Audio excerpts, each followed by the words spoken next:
Hello everyone, George here, and in this video we're finally going to get to programming some of the stuff that we had talked about in the last video when we were doing all of our brainstorming. So if we take a look here, we've got a time manager. It's going to eventually fire off to the AI manager, which is then going to do a call to update characters. So why don't we go ahead and just create these objects real quick in our scene. So here we are.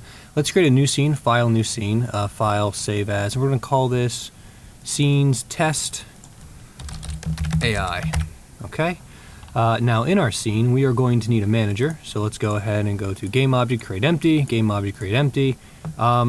Actually, let me go back, save, file, open, and see what we were dealing with in the last scene really quick, because I can't quite remember exactly. All right, so here's our scene. We have a game manager, power manager, our use manager, and of course the camera manager itself. So because we're going to be working in a different scene, what I'm going to want to do is grab our camera system for the head and create a prefab out of that. So let's go ahead and do that. Assets, create, folder, prefabs. Just simple things for us to take from scene to scene to make our life a little bit easier. So we're going to grab camera system and throw it under prefab. Perfect. And game manager, let's take a look at that really fast. So game manager has the time duration of our game. So this might be a good thing for us to work with in terms of our overall time in the game and when we should be firing different events. So let's go ahead and make that a prefab as well. We're going to leave out power manager at the moment, not incredibly important for us, I don't believe. Well, you know what, why not? Let's go ahead and grab that, throw it in prefabs as well. And it lost reference to the power usage graphic, but that's fine because that's going to be under the controller itself. Okay, let's go back to the other scene now. Now within this scene, let's go ahead and make some changes. First thing is let's grab our power manager, our game manager, and our camera system and bring them all in. Nuke the old camera, we don't need that anymore. And let's go ahead and create just a plane, something for reference here. So let's do a plane right there. Grab our camera system, move it up in the sky, and let's, I like to hit run just to make sure I'm not inheriting any kind of errors into our game at the moment. Let's move the console over here. There we go, that's easier. So headsets in the space now. They'll get detected any minute now. Let's grab the controllers and hope I charged them.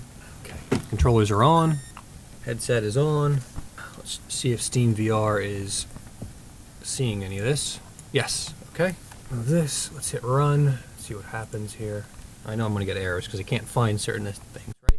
So let's, without even looking at it, let's take a quick minute and see what's happening. Variable set to game manager has not been assigned. Let's check out game manager. Game manager needs text, the time text probably. So it needs to grab a reference to that. It would be easier if it just found it, wouldn't it? Instead of directly setting it. But for right now, let's just do it the dumb way.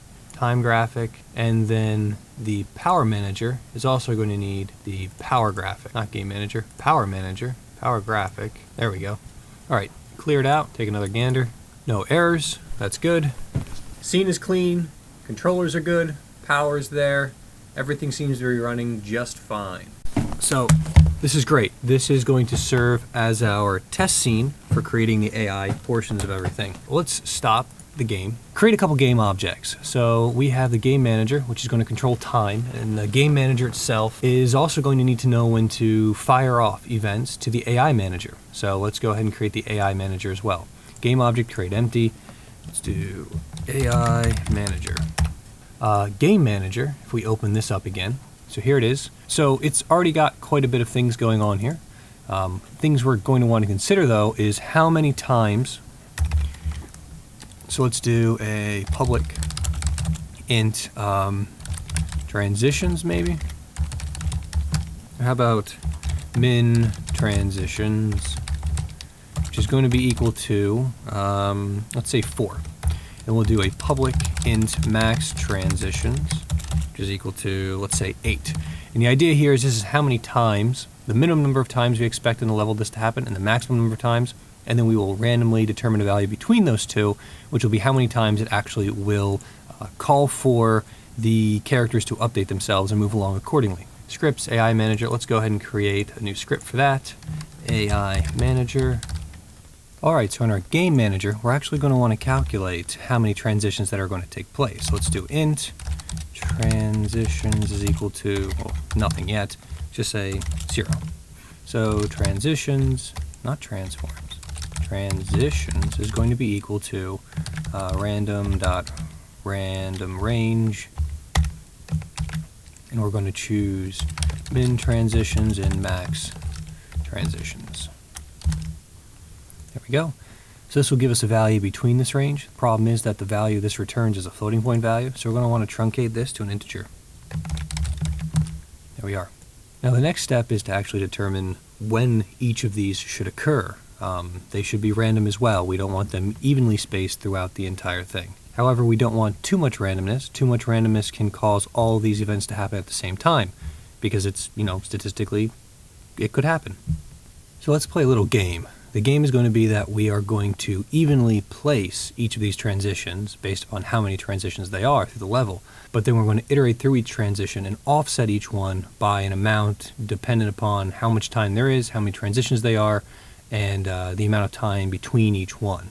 That way they won't be too close, and we'll have to tweak it, but they won't be too close or too far apart, and everyone has a chance of being shuffled around. Alright, so we need to store these times, obviously, because we're going to have, somewhere between 4 and 8 different times.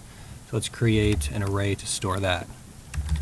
Float transition times. Okay, let's declare that in start. So let's do transition times is equal to a new float array. Size, though, is going to be the size of transitions.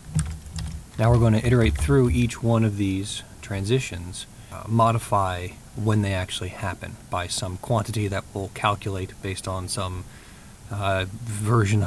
We'll figure it out. So let's do this. Transition time, so let's do a for loop.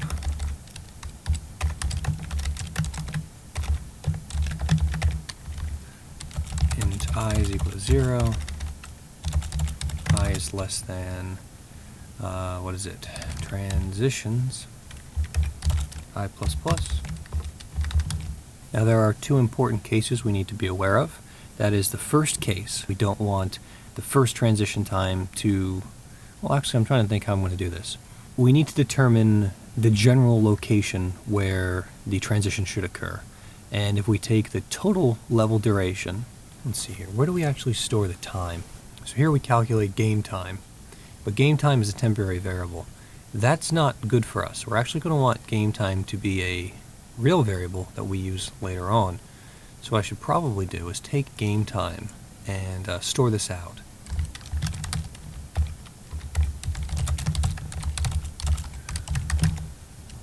So game time down here now is going to be saved out. And we're still going to use it, obviously, but more importantly, that game time in its current value is going to be accessible to us elsewhere inside of the script. So the total amount of game time is going to actually be this portion of the equation down here. Now, it does look like I made a mistake, so let's change that really quick.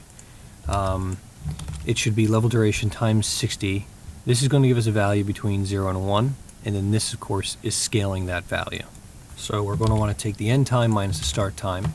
We're going to want to divide this by the number of transitions that occur. So if we have 4 transitions, this is going to end up being 5. What we're going to want to have happen here is we want to have our game time. So we have our total game time, right, which is I believe the 5 minutes. And we have our transition periods. And the transition periods we want to have happen neither at the end or the beginning.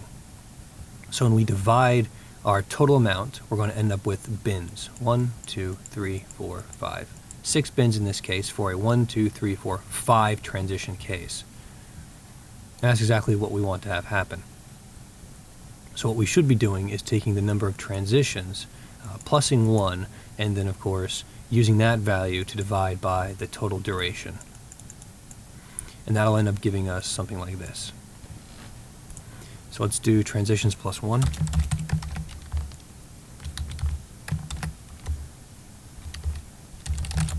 We'll call this float delta. It's equal to that. The delta value is technically the same, period. It's a one-shot calculation, so we really don't need to do this inside of the for loop if we don't want to. we can then use delta internally in the for loop. And we can just do delta times I. Delta times I is going to push us. So at 0, 0 times delta is 0, so nothing's going to happen here, which is going to be a problem, because what we really want is, we're iterating over the number of transitions, which are these guys here. The transition number is actually going to be 5, even though we're going to be dealing with 6 divisions. Therefore, we're going to want delta I plus 1. So this is float current increment. So this becomes when we want this to occur. So this is going to happen here. So it's I plus 1 when we're calculating the first guy. And then we're going to do this for 0, 1, 2, 3, and 4 for a 5-segment version. So that just gives us the offset for each one, when it should actually be occurring. And actually this should really be transition times I is going to be equal to the current time. Current increment. Oh. There we are. So now what we want to do is actually offset each of these times. And because I've decided that the offsets are internal to the entire size, that is, they're only occurring inside of here, I can offset these in the positive or the negative direction, and they will be randomized in that way. Now obviously I don't want to randomize these so much that one of these offsets crosses over the boundaries of another one. So I'm going to want to use this size here as a constraint. So for each of these, durations that we have going on here, so what was it, 1, 2, 3, 4 durations, or 5, whatever, it doesn't matter. The idea here is that we only want to offset ourselves at maximum a negative half this distance right here, and then a positive half this distance that way. Because if we do it any further, they're going to collide. And actually, even in this case, we're probably going to want to make it a little bit less than a half, just so that we don't end up with 2 of these guys literally almost exactly on top of each other. Having the camera swap out twice in a row might be a little bit not fun. So what we're probably going to do is something not quite a half, like negative and positive 3/8. So inside of here now, all we need to do is randomly do that. So let's do random dot range, specify our minimum and maximum. At the moment we're going to do 3/8, right? So let's just do divided by 8, enter. 0.375 in either direction. So let's do negative 0.375 to 0.375. And yes, we could do 0 to twice that if we wanted to, and then just have the value or subtract the value from it. But we're going to do it this way. So we're going to take this value now, and we are going to add this to it. So this will then shift us one way or the other. And of course, these all need to be float values. Perfect.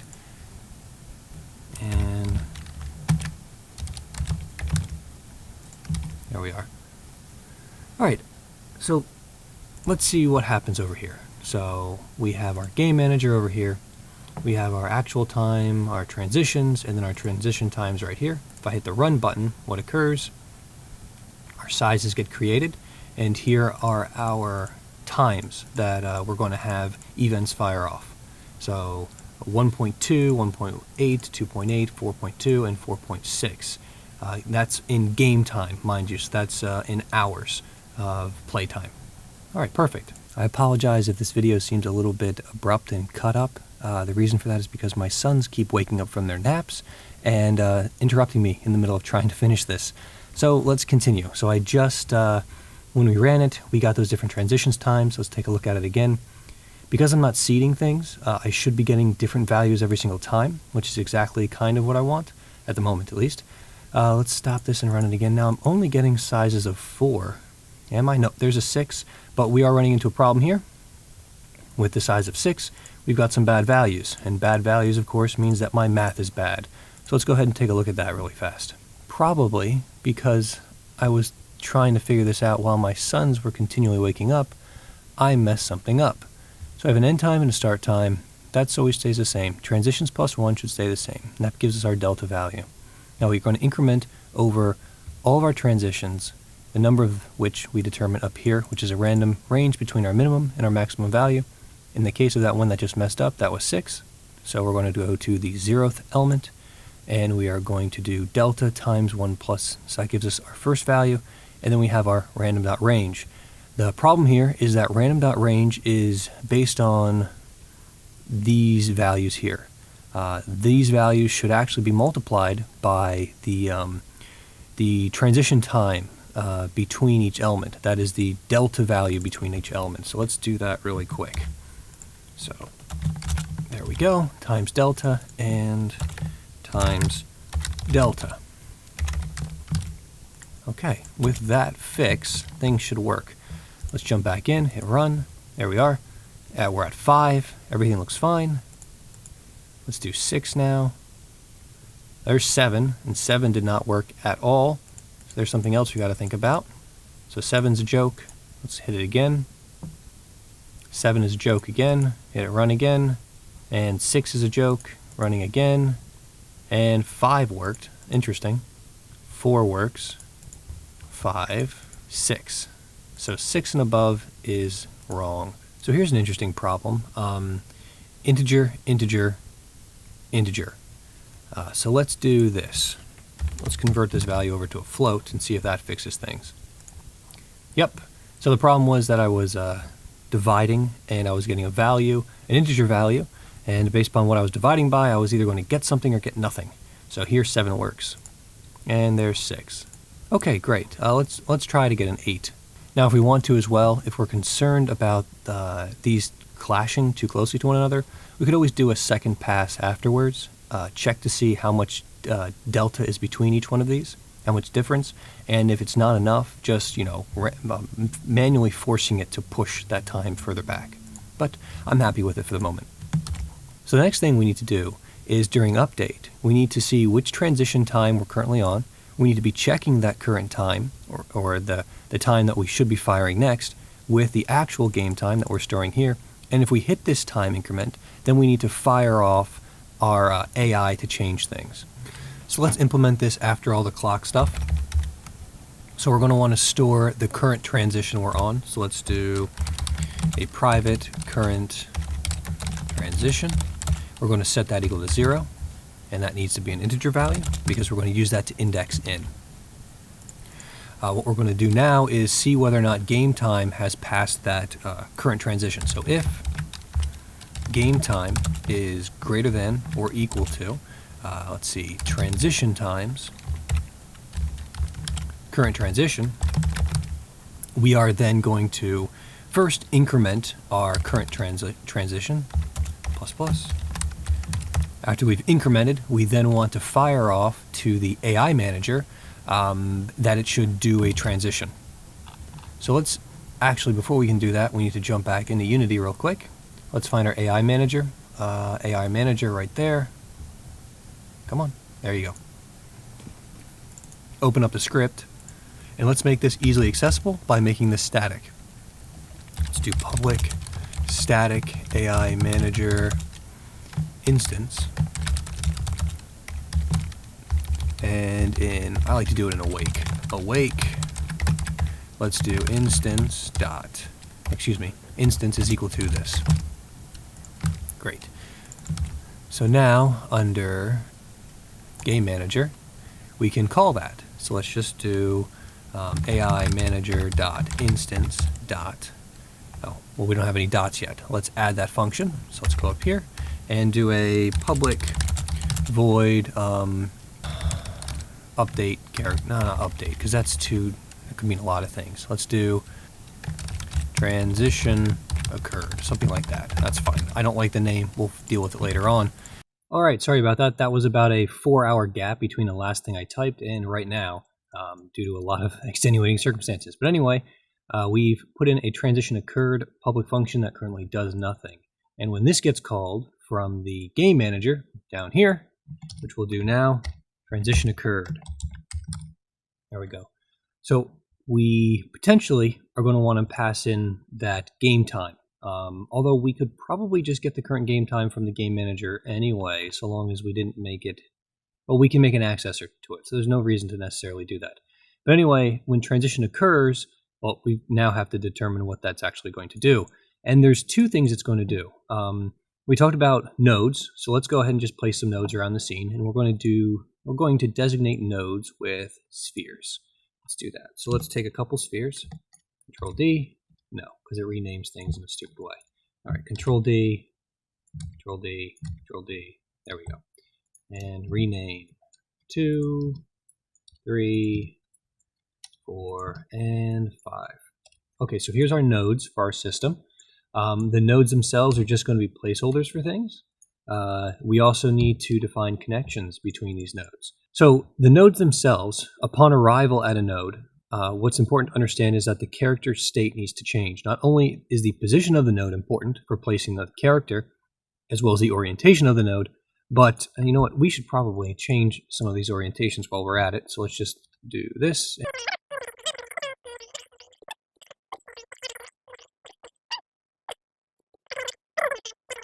Okay, so we've got our nodes, and the node itself designates the position. What the node also needs to tell us is the action that the character, the AI should take. What I mean by action is each of the characters themselves have a different, pose that they have. So this can be either stored in the node, this could be stored in the AI manager, and it could just make an association between nodes and what you should actually do. Yeah, I'm not exactly sure how I want to approach this, but it does need to be done. So for right now, let's just hold it within the character. We might change this, but it shouldn't be terribly difficult to do that in the future. More important to just get the code down. So let's create some representations of our characters. Let's do capsules. Yeah, we'll do capsules. Grab it.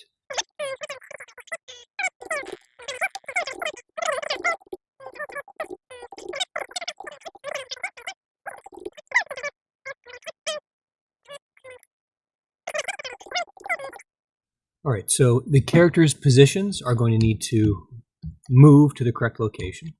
These characters are going to need to be found by the AI manager. Do we want to use game tags, or do we want to use just finding the element at the beginning? Because we could create a class that does that. I'm trying to think.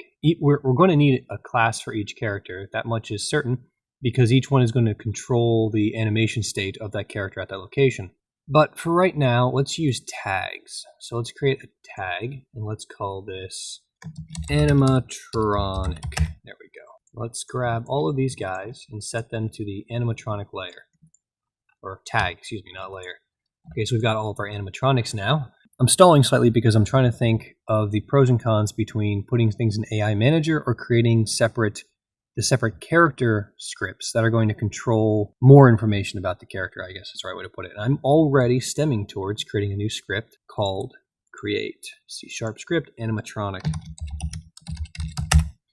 And the reason for this is because there's a lot of state information I want to store, and I like doing that inside of classes or structs if we were dealing with a different language.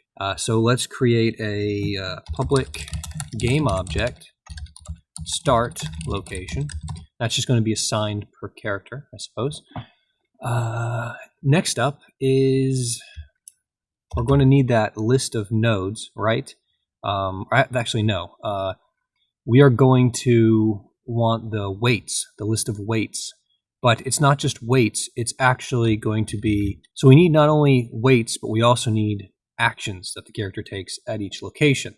Now, the actions themselves is probably just going to be an enumeration type. So let's just do that really quick. Public enum actions. We're thinking ahead here a little bit, and I'm probably going to have to change these actions. But I guess the idea is these are all the different poses that I'm going to end up creating inside of Maya. And I'm just thinking in my head those different kinds of poses. And I guess there's standing. There's the initial pose, which is when they're kind of on their stage. So let's do stage, standing. And let's set stage equal to 0. Excuse me, no, 1. And actually, we're going to do T pose is equal to 0. Now, if this language is like C, everyone after that should then get a value proper, I hope. So T-pose, stage, standing, outside window, I guess, would be another pose. Outside door, maybe. or maybe outside camera. Those are all interesting poses. And then I guess kill pose is the final one. So the actions are going to be coupled with the actual node locations. So we're going to need some way of associating a node and an action, as well as the weight, well, what might become a weight value. At the moment, it is the whether or not you're allowed to go to that node for that particular character. Easiest way to do this off the top of my head is just to wrap it all inside of a class. Does this language even let me? Ooh, it does let me do structs. Okay, so struct node. And we're going to have two things in this. We're going to have a bool, we're going to call it weight, even though it's not. And then we're going to call an actions. Action when you get there. And just to be conscious of ordering, let's just do this. And let's make this public as well. I'm not liking this. This is fine. I don't like this. I don't like this because the start location should also have an action associated with what it should be. And that should, of course, be stage. So this is going to have to change. So while I wait for my brain to process that, let's jump back into the AI manager and consider the nodes, and then, of course, consider everything else. And I don't know why I'm hesitating, but I'm hesitating putting a script on these. I really shouldn't, because the linkage is going to be global. So this guy can know all nodes that he's allowed to access. So let's just do it. Let's create a new script, and we'll regret it in a little bit. We'll call this node, and we do want to make sure we don't clash with the animatronics node. So we're just going to rename this mode for the moment, for no good reason. Okay, so we have node now. Node at the moment will not have anything to do with update. It's just going to be a class that is going to hold the linkages. That is, it's going to hold other nodes that it's able to be connected to. So let's do node array, nodes. We'll make this public. And we'll just drag and drop the nodes that we can associate with. So for instance, node 1, we're going to come over here and let's add component node. This is probably the right time for me to write an inspector or a GUI to do this, but we're going to wait on that one. So let's say this one's connected to two different nodes. We're going to have it, and then all these guys, of course, let's grab them, add component node. And this guy is going to be connected to node 2 and node 2 and node 3. Whoops. All right, so let's take a minute, and I want to visually see the nodal connections. So why don't we take a minute and let me try to remember how to do that in Unity.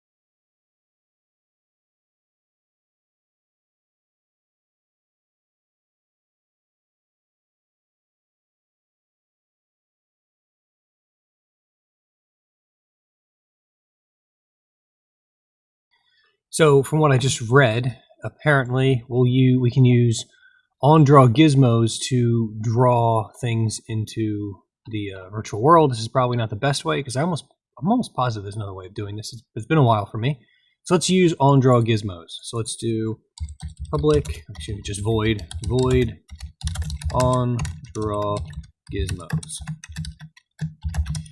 And coming back over here really quick, gizmos.stuff. So let's do gizmos.color is equals to color.yellow, like they did. I like yellow's good. And what else? And we don't want to draw a sphere, we want to draw a line. So let's do gizmos.draw line. We're going to just draw the connections between these different objects. So we have our from vector and our to vector. Our from vector is going to be our node. So this is this dot game object dot transform dot position, and the to is going to be, well, we need to iterate, don't we? Okay, so let's do an iteration then. So we're going to iterate for int I is equal to 0, I is less than nodes dot length, I plus plus. Perfect. And delete that. Come on down below it. There we are. Save. There we are. Okay, so what we want to do is draw these lines radiating out from our current node to the other nodes. So let's do our current node, which is nodes I. dot, and this is a class, so GameObject.transform.position. All right, and ooh, that stalled like crazy, but it did work, so that's nice. Now it did say if this is collapsed, it won't draw, so that's good to know. But now we have a convenient way of showing which ones are linked. So at the moment, though, there's a problem, and that is it's unidirectional, which means I don't have an easy way of associating that this one's connected to that one, and that this one is, of course, connected back to that one, other than collapsing this particular node. So it might be better. I believe there was a different version. It was called on-draw Gizmos selected. Let's use that instead, because then if I select things, I can see their on-draw Gizmos selected. Yeah, let's do that. Come back over here. Select something else, maybe. That not work. There we go. So now that one's selected, and the drawing is done. We select everything, nothing happens. Okay, so let's go over to node 2, and let's make this connected to just one node, and it's going to be connected to node 3. 1, please. And you, and you. Okay, so now if we select both of these, we get to see those node connections. Yeah, I almost do feel like if I want to take this a lot further, I should be doing this inside of my own custom editor script, and then when I grab a node and another node, it will add network connections to both, making them mutually connectable. But we're going to go with this for now, just because we're kind of roughing it. So here's this one. This one's going to be connected to these two. Why not? So let's do 2, and let's do 4 and 5. Now, if we can select everyone, we can see that. But of course, if we see this, we can notice that we're not able to go back. So let's increase this to a size of 2 and add node 1 to it. Now we can go back. So there's that guy. He's connected to those two. This guy's connected back that way. This guy can go only forward. And this guy can, let's have him go backwards. I know I'm wasting everyone's time here. So let's just do 3. And you can also go to 3. But this guy really does need a way of going back. So let's do this. Let's do 4 for you, make you complicated, and then add 2 and 1. So a lot of problems with the setup we're doing right now. Because we're doing everything manually in the inspector, I've got no way of checking to make sure I didn't double up nodes. So doubling up nodes in some ways doubles up the probability, potentially, of you going to that location. So there are some issues. And creating our own editor script might become something I do if we start to really have problems with everything working properly. So with that, we have a simple set of nodes and their connections represented as other nodes inside of that nodal object. So we come over here. Uh-oh. Let me look over here. I had an error. What is this? I clear it. So we do have our nodes. Since this is a object since this is a script in the AI manager right here, we can, of course, just do a search for all nodes at the beginning if we want to. So let's do that. So let's do public nodes, node, array, nodes. And in awake, let's grab all of our nodes. Well, let's do it in start. Void start. And in here, we'll do nodes is equal to, what do we want to do? Find objects of type node. So that'll return all of our nodes to us. Transition occurred happens. We're going to iterate over every character, which we don't yet have, so we do need that. But characters currently, I believe, they don't have a script on them yet, but they probably will. At the moment, they have an animatronic tag, and we can search by that tag.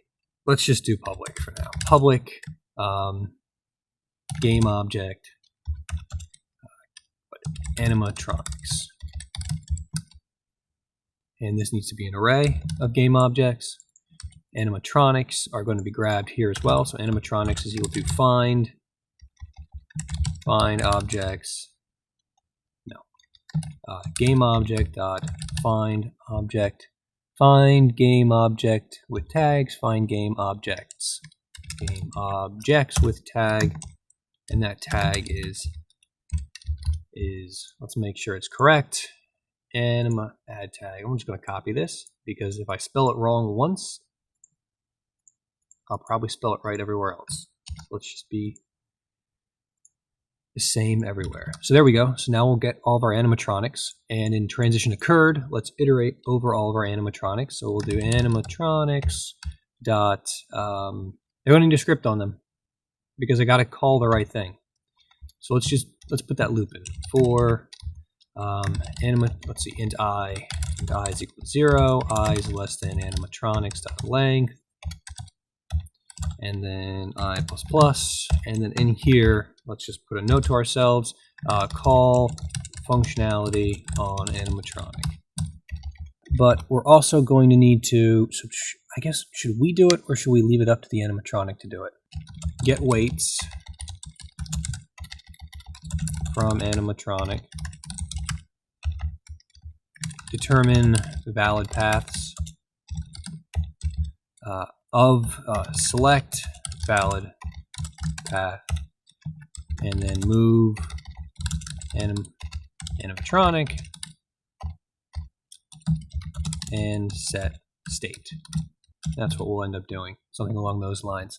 And that should happen from the game manager. So game manager happens, we hit the right time, transition occurs, we go over to that, which should be over here. And for now, what we're going to do is give ourselves something to know. What are you giving me crap for? Start. All AI manager. Start. Oh, yeah, we already have a start. Let's get rid of that start. And let's just do a print. So print, just to make sure this guy gets it, not print. Let's do debug.log. And then in debug.log, we're going to do AI manager transition occurred. There we go. Let's test it. Let's come in here, see if there are any errors. There aren't. Let's get my headset. No errors. That's a good start. All right, so those are our characters. And our power's there, our 12 AM's there. That's all good. Look at this again and see what our times are, which is the reason why I made it so we could see them, so we could debug this stuff. So if you go to Game Manager, Game Time is right there. So Game Time should have fired, and we did. We got an AI Manager transition occurred. So things are firing. The next step, because this video is getting long, is I'm probably going to sit back and think for a second before I dive into it, but I need to figure out just kind of how I want to order everything and truly what portions of this are going to exist in who. If they're going to exist within a character or within the AI manager itself. And I really should start thinking about levels because we're getting close to that. And whether or not this is just one big level and it resets itself, or if I do load in different scenes. I mean, quite frankly, the place itself doesn't really change, which would mean I could do it all in one. But, you know, there are considerations. Anyway, thanks everyone. Hope you enjoyed it. Hope you saw something interesting. And I'll see you next time when we hopefully get these characters moving around based upon transition times.